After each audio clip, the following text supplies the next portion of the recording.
യെശയ്യാ പ്രവാചകന്റെ പുസ്തകം 33-ാം അധ്യായം. സാഹസം അനുഭവിക്കാതെ സാഹസം ചെയ്യുകയും നിന്നോട് ആരും ദ്രോഹം പ്രവർത്തിക്കാതെ ദ്രോഹം പ്രവർത്തിക്കുകയും ചെയ്യുന്നവനെ നിനക്കയ്യോ കഷ്ടം.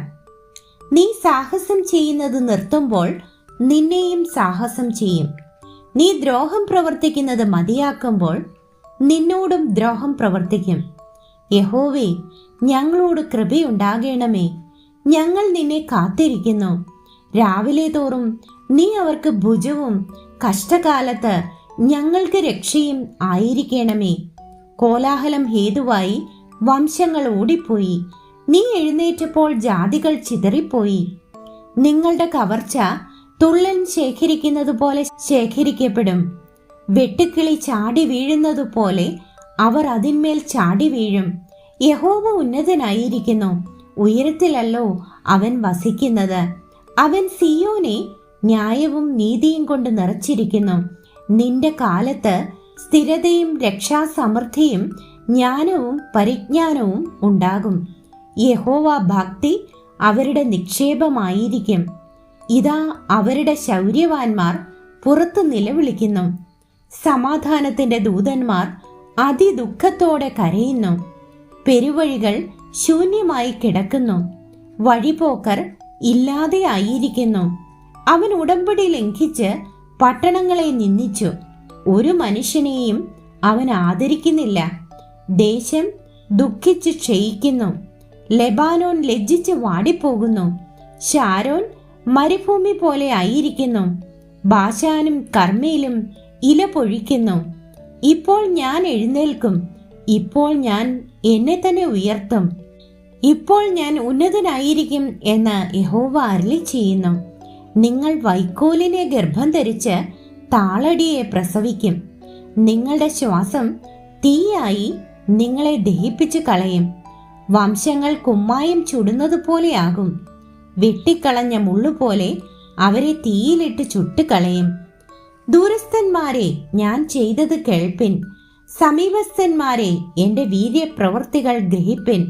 സിയോനിലെ പാപികൾ പേടിക്കുന്നു. വഷളന്മാരായവർക്ക് നടുക്കം പിടിച്ചിരിക്കുന്നു. നമ്മിൽ ആർ ദഹിപ്പിക്കുന്ന തീയുടെ അടുക്കൽ പാർക്കും? നമ്മിൽ ആർ നിത്യദഹനങ്ങളുടെ അടുക്കൽ പാർക്കും? നീതിയായി നടന്ന് നേർ പറയുകയും പീഡനത്താലുള്ള ആദായം വെറുക്കുകയും കൈക്കൂലി വാങ്ങാതെ കൈ കുടഞ്ഞു കളയുകയും രക്തപാതകത്തെക്കുറിച്ച് കേൾക്കാതെ വണ്ണം ചെവി പൊത്തുകയും ദോഷത്തെ കണ്ട് രസിക്കാതെ കണ്ണ് അടച്ചു കളയുകയും ചെയ്യുന്നവൻ, ഇങ്ങനെയുള്ളവൻ ഉയരത്തിൽ വസിക്കും. പാറക്കോട്ടകൾ അവന്റെ അഭയസ്ഥാനമായിരിക്കും. അവന്റെ അപ്പം അവന് കിട്ടും. അവന് വെള്ളം മുട്ടിപ്പോകുകയുമില്ല. നിന്റെ കണ്ണ് രാജാവിനെ അവന്റെ സൗന്ദര്യത്തോടെ ദർശിക്കും. വിശാലമായൊരു ദേശം കാണും. പണം എണ്ണുന്നവൻ എവിടെ? തൂക്കി നോക്കുന്നവൻ എവിടെ? ഗോപുരങ്ങളെ എണ്ണുന്നവൻ എവിടെ? എന്നിങ്ങനെ നിന്റെ ഹൃദയം ഭീതിയെക്കുറിച്ച് ധ്യാനിക്കും. നീ തിരിച്ചറിയാത്ത പ്രയാസമുള്ള വാക്കും നിനക്ക് ഗ്രഹിച്ചുകൂടാത്ത അന്യഭാഷയുമുള്ള ഉഗ്രജാതിയെ നീ കാണുകയില്ല. നമ്മുടെ ഉത്സവങ്ങളുടെ നഗരമായ സിയോനെ നോക്കുക. നിന്റെ കണ്ണ് യെരൂശലേമിനെ സ്വൈര്യനിവാസമായും ഒരിക്കലും നീങ്ങിപ്പോകാത്തതും കുറ്റി ഒരു നാളും ഇളകിപ്പോകാത്തതും കയറൊന്നും പൊട്ടിപ്പോകാത്തതുമായ കൂടാരമായും കാണും. അവിടെ മഹിമയുള്ളവനായ യഹോവ നമുക്ക് വീതിയുള്ള നദികൾക്കും തോടുകൾക്കും പകരമായിരിക്കും.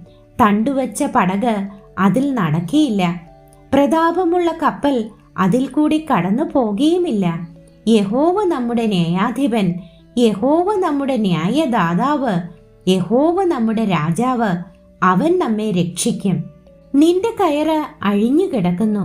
അതിനാൽ പാമരത്തെ ചുവട്ടിൽ ഉറപ്പിച്ചുകൂടാ, പായ് നിവർത്തുകൂടാ.